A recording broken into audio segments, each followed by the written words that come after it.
داداشی کمرم داره زیر بار زندگی خم میشه. هنوز سر خونه زندگیم نرفته.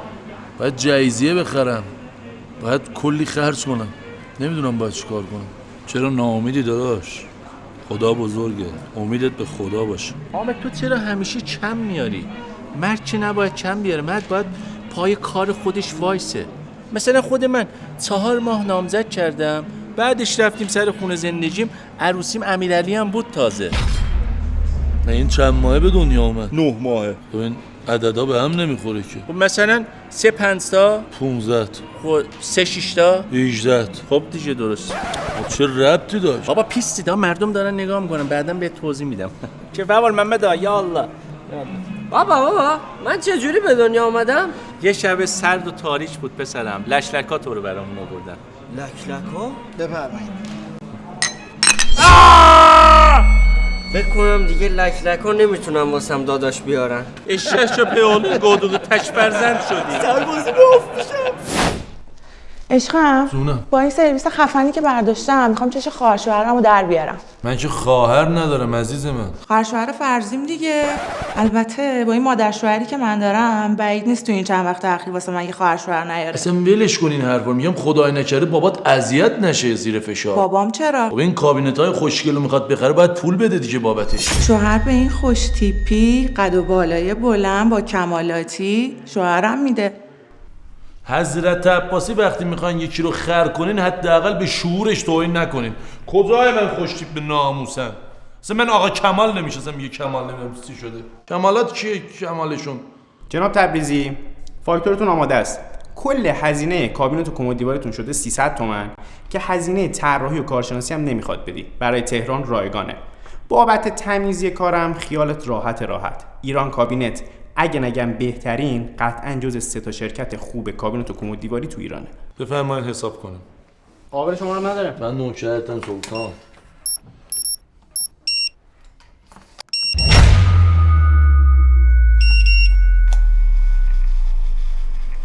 متاسفانه موجودی ندارید. داداش پیش نامزدم آبروی منو نبر. من میرم یه زد و بندی میکنم، پول اینو اوکی میکنم. 2 روز به من وقت بده، باشه مشتی هستی.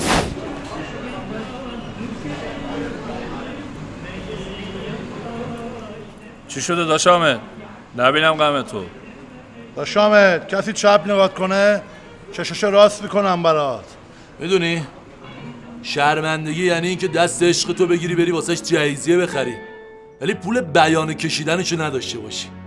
وقتی پیش عشقت شرمنده میشی دنیا که سهله، عالم رو سرت خراب میشه. اصلا کسی که پول نداره که نباید عاشق بشه. پسر بی پولم فقط مادرش دوستش داره. ما زندگی رو خرج پول کردیم، نه پول و خرج زندگیمون.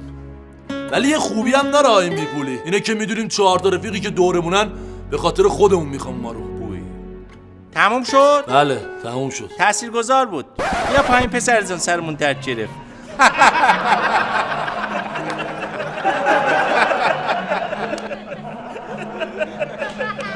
سلام، اجازه هست؟ بفرمایید. ببخشید من بیادبی کردم، حرفای شما رو شنیدم، فضولی کردم، شرمنده. ولی یه روشی هست که پول خوبی توشه و نیاز به جسارت داره و جسارت شما چون ستودنیه برای همین مزاحمتون شدم. تو یه الف بچه میخوای به من پول در آوردن یاد بدی؟ من به شما تضمین میدم، خیالتون راحت.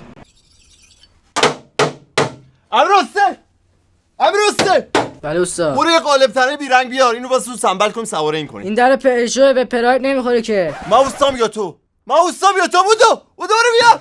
مطمئنه دیگه، خیالم راحت باشه. خیالت راحت. این چیزایی که بهت گفتم اگه انجام بدی حتما شدنیه.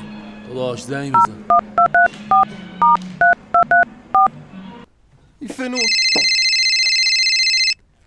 کیه؟ الو سلام جانم. بنده از رادیو نوجوان مزاحمتون میشم. جدا خودتونی؟ جناب چند لحظه صبر کنید، با شمارش معکوس میریم رو ایر.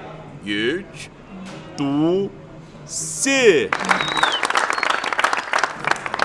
داداش سلام جوان، نام خود را بگو. به نام خدا، من بهادر نوید هستم. از کدام شهر هستی جوان؟ از تهران استاد. من واقعا طرفدار شما هستم ها. اگر بتوانی تمام سوالات را جواب بدهی یک 206 قرمز برنده میشوید. برای ابتدا دست بزنید. دست سوال اول، اگر یک خروسی بر روی لبه بامی نشسته باشد، در طرف دیوار پنبه و در طرف دیگر سنگ باشد، تخم خروس کدام سمت برود تا نشکند؟ استاد میشه یه راهنمایی بکنی جزمی؟ عزیزم، آن موجود خروس است. رو پنبه این تو اسکل می خروس تخم میکنه. احسن، درست جواب دادی. هورا سوال دوم، 1 کیلو پنبه سنگین است یا 1 کیلو آهن؟ خب معلومه دیگه استاد، آهن سنگین تره دیگه. به افتخارشان درست بود. هورا آفرین. سوال آخر را اگر پاسخگو باشی برنده 206 قرمز میشوی. وای اصلا باورم نمیشه تا این مرحله پیش اومدم من. جانم. این شعر از کیست؟ سعدیا، مرد نکونام نمیرد هرگز. گزینه 1 حافظ، گزینه 2 سعدی، گزینه 3 مولانا، گزینه 4 جواد خیابانی. خب معلومه دیگه، جواد خیابانی. یا گابریل باتیستوتا گفتی یا جواد خیابانی. حاجی پشمام. باریکلا، شما برنده 1 دستگاه 206 شدید. به افتخارش. هورا ما شما را به اپراتور وصل می‌کنیم. خدا نگهدار. یا حضرت عباس خدا شکرت. برقیه شیشاش برقیه. دنگ دنگ دنگ، شما برنده خوششانسی 206 قرمز ما هستید. لطفاً برای دریافت ماشین 300,000 تومان به کارت ما بزنید. البته باید برید دم آبربانک، رسیدی اونجا به ما زنگ بزن بگم چیکار کنی. آبربانک چش امیر حسین گه اغلان گه. خدا نگهدار. نوکرتم.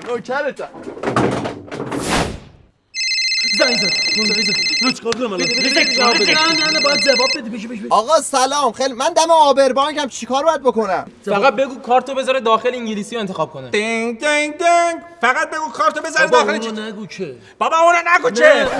اونو نگو که میگم. حرف اینو بگو. به بکن تو انگلیسی رو فشار بده.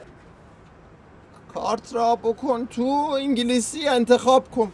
بلدی شما انگلیسی؟ کارت را بکن تو انگلیسی انتخاب کن. آقا اینجا چی نوشتم بلد نیستم، ببخشید. گفت الان چی شد؟ انجام دادم. ماشینم کی میاد؟ وقت گل نه.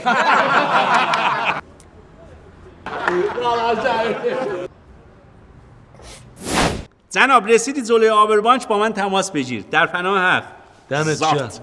آقا ماشاءاللهش بشه. تو این چند روزه 100 تا کار کردیم. انشالله همین فرمون بریم جلو تا آخر ما یه چیزی اولو شد. 300 تا میشه. 300 تا. کله بچت پهم پر کردی؟ به دایش رفته، سیاه مغزه. من ماز میخوام بابا. بیا. حامد تبریزی. جون بفرما. بهادر نوید هستم. آقا چقدر پیگیره. ماشین تو میفرستیم دیگه. سروان بهادر نوید هستم. شما به جرم فیشینگ تلفنی بازداشت هستید. تشریف بیارید.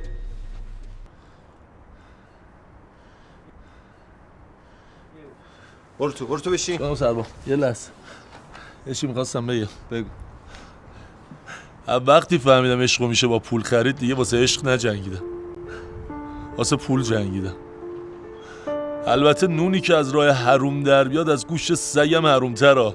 اینو من نمیگفتم، آقام میگفت. نونی که از راه حروم در بیاری و بذاری جلوی زن و بچت، باید 100 برابرشو خرج دو و درمون عزیزات بکنی. البته حق الناس فقط پول نیستا. مواظب دلایی که شکوندیم و وابسته‌شون کردیم باشیم، چون تاوانش خیلی بیشتر از پوله. تمام شد؟ بله تمام شد. تاثیرگذار بود. بیا پایین دیگه. آش بزرگی هم ولی یکم احمقه. به ما ربطی نداره. بشین آقا. برو تو بشین.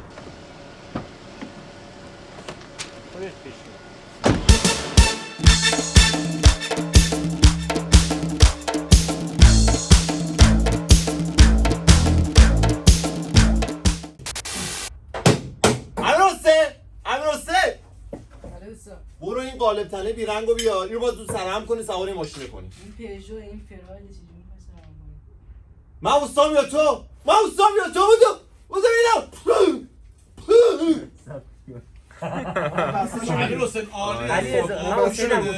صرف صحبت کن. این هم داشتی میخندیدی خب اصلا خنده رو جمع کن جدی برو داری کار میکنی نه اشکال نداره خب اینجا نه غمگین باشه انگار مثلا یکی مثلا بهت مثلا زور داره میگه جدی باشه نه خب امیر حسین رفتی جدی و برمیگره میگه بازم بلند بعد بگو اوستا این پژو این پراید این که به این نمیخوره لاتی صحبت کن بچه گاراژی بعد بین حرفاش لاتی نپر. حرف بزن برگرد بگو که اوستا این در پرشیا این در پراید به هم نمیخوره که بابا ببین من صحبت میکنم خب حرفم تموم میشه یه ثانیه مکس کن اینا رو خودمون درست میکنیم مکس کن یه ثانیه مکس کن بعد حرفتو بزن تو حرف اون نپر الان میخواد صحنه تو رو بگیره رو هم دیگه سوار نمیشه فهمیدی تست بریم جدی نخن برو خرابم کردی مهم نیست چرا چون فقط همون بهادر رو داریم آره میدونم نمیخوام نخنده کنه برو امیر حسین برو ماشاءالله اصلا نخن جدی ها عقد کن و بگه اوستا این در پرشیا پژو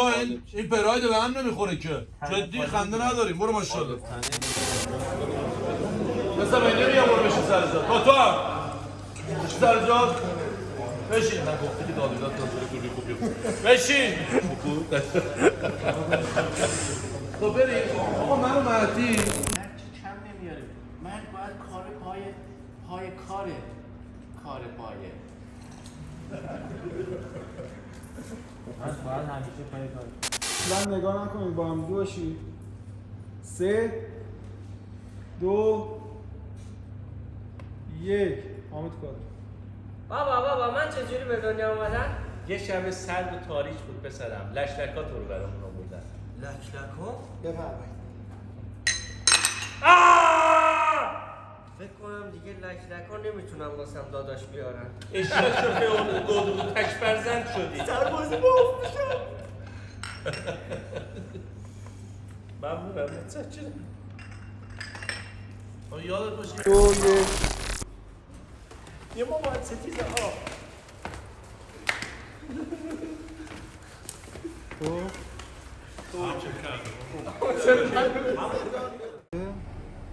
دو 1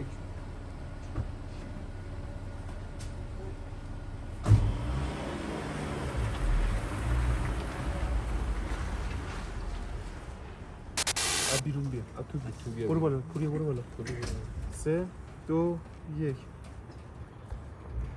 تمام شد تاثیرگذار بود سرمون درد گرفت بیا پایین دیگه پوریا بیا بالا دیگه یه بار دیگه 3 2 بچه بعدش یه ریز مهدی بیشتر یه ریز بچه یه ریز بیشتر بخند بیا بیرون 3 بعد آقا مهدی بخندیم بعدش یه ریز خیلی کم یعنی بابا بگو آره بگو بدای بگو وقتی دارم میخندم 3 2 ثانیه بخرید قطع 3 2 ثانیه دارم میگم 2 ثانیه بریم 3 3 2 به من نگاه به من نگاه 3 2 1 تمام شد تاثیرگذار بود بیا پایین دیگه بابا برای کامپیوتر باز بیاره